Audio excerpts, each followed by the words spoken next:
Commun. Bonjour.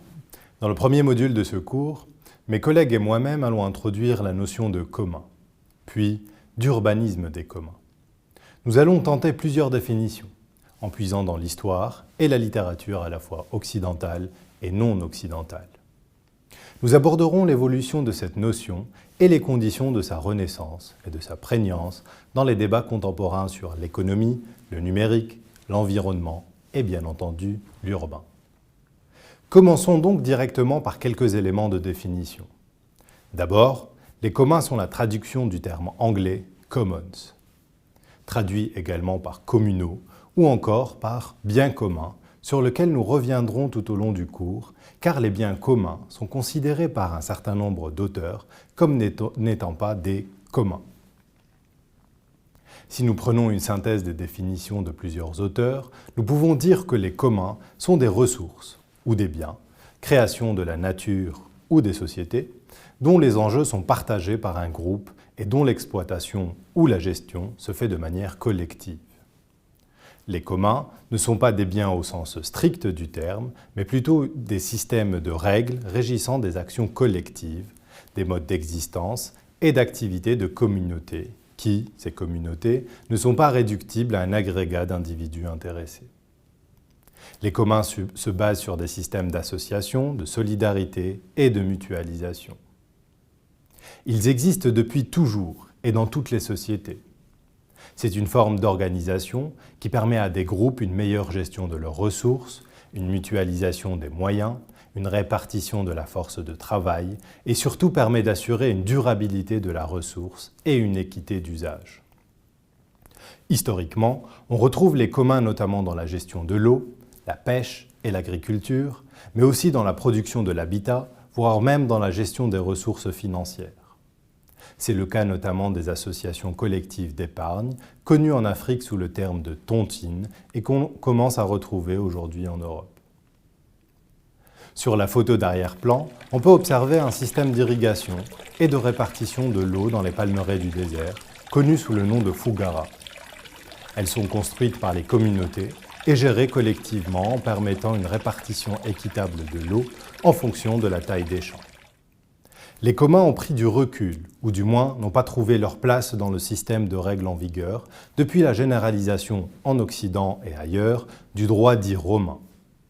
Ce dernier a évolué de manière à n'offrir que deux configurations possibles à la propriété, à savoir la propriété privée, qu'elle soit individuelle ou collective, et la propriété publique.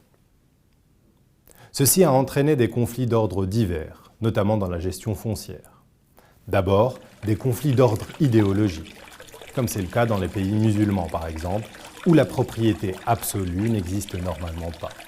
L'homme a un droit d'usage sur la terre qui n'appartient qu'à Dieu et qui doit être réparti équitablement sur la communauté à travers la médiation du calife, du imam ou du chef de la communauté. Cette conception de la propriété en lien avec la spiritualité et les croyances n'est pas une exclusivité de l'islam. On la retrouve dans beaucoup d'autres cultures. Ensuite, il y a des conflits d'ordre pratique. Dans des contextes traditionnels où le droit coutumier est encore d'usage, l'imposition du droit romain avec les colonisations et son maintien à l'indépendance de la majorité des pays provoque une série de conflits avec les usages collectifs d'une part et avec les droits traditionnels ou coutumiers d'autre part. On retrouve par exemple des conflits d'héritage autour du foncier lorsque ce dernier devient propriété d'une famille ou d'une personne, alors que les arbres, oliviers, palmiers continuent à être exploités collectivement par plusieurs familles, voire une tribu tout entière.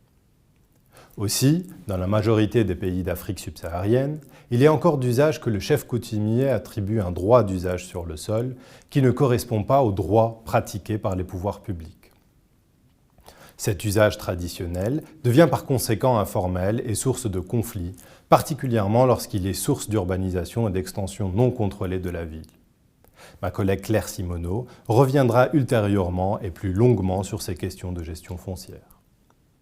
Cette opposition privée-publique, issue du droit romain, est renforcée par les théories économiques classiques, qui distinguent les biens en fonction de leurs caractéristiques intrinsèques, qui sont l'exclusivité et la rivalité.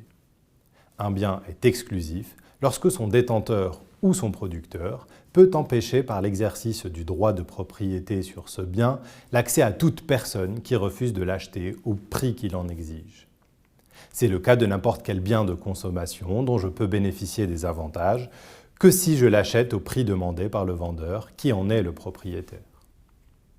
Un bien est rival lorsque son achat ou son utilisation exclut toute consommation par une autre personne. Quand j'achète ce bien, je suis le seul à en bénéficier et j'exclus toute autre personne de sa consommation, sauf si cela est convenu, mais il reste ma propriété. Par rapport à ces deux caractéristiques intrinsèques, les économistes classent les biens en plusieurs catégories. D'une part, les biens privés, qui sont exclusifs et rivaux. D'autre part, les biens publics, qui sont non exclusifs et non rivaux, c'est-à-dire qu'ils ne peuvent être réservés par leurs détenteurs à ceux qui sont prêts à payer et qui peuvent être consommés ou utilisés par un grand nombre de personnes sans coût de production supplémentaire, car la consommation des uns ne diminue en rien la quantité disponible pour les autres. À ces deux catégories, la théorie économique récente, notamment celle des communs, rajoute les biens dits hybrides ou mixtes, qui sont en deux types, les biens exclusifs et non rivaux, et les biens non exclusifs et rivaux. Dans les premiers, dits biens de club, nous pouvons classer les ponts et les autoroutes à péage, les clubs, les spectacles artistiques ou les manifestations sportives payantes, qui sont exclusifs, mais dont la consommation individuelle n'est pas diminuée par celle des autres usagers. Ils sont par conséquent non rivaux. Dans les seconds, nous pouvons classer les zones de pêche, les pâturages, les systèmes d'irrigation et autres.